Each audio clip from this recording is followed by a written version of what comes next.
તમે માયાવાદનું દર્શન કરો ને તો મને મહાપ્રભુજીના ચરિત્રમાં સર્વોત્તમજીના 84 વૈષ્ણવોના માધ્યમથી એટલું બધું શ્રી મહાપ્રભુજીના સ્વરૂપને સમજી શકાય છે.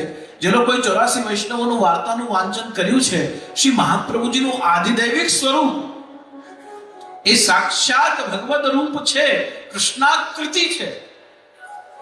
ભગવાન શ્રી કૃષ્ણની આકૃતિ છે એટલું નથી, સાક્ષાત વસ્તુત કૃષ્ણ એવ છે. ગુસાઈજી શું આજ્ઞા કરે છે? વસ્તુત કૃષ્ણ એવ. સ્મૃત કૃષ્ણ પ્રેમામૃતમાં તો કૃષ્ણ એવ છે એનું પ્રમાણ વાર્તા સાહિત્ય આપી રહ્યું છે.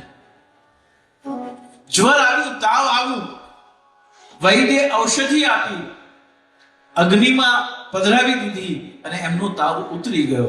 કારણ કે સાક્ષાત વદનાનલા અવતાર છે, સાક્ષાત અગ્નિ અવતાર છે.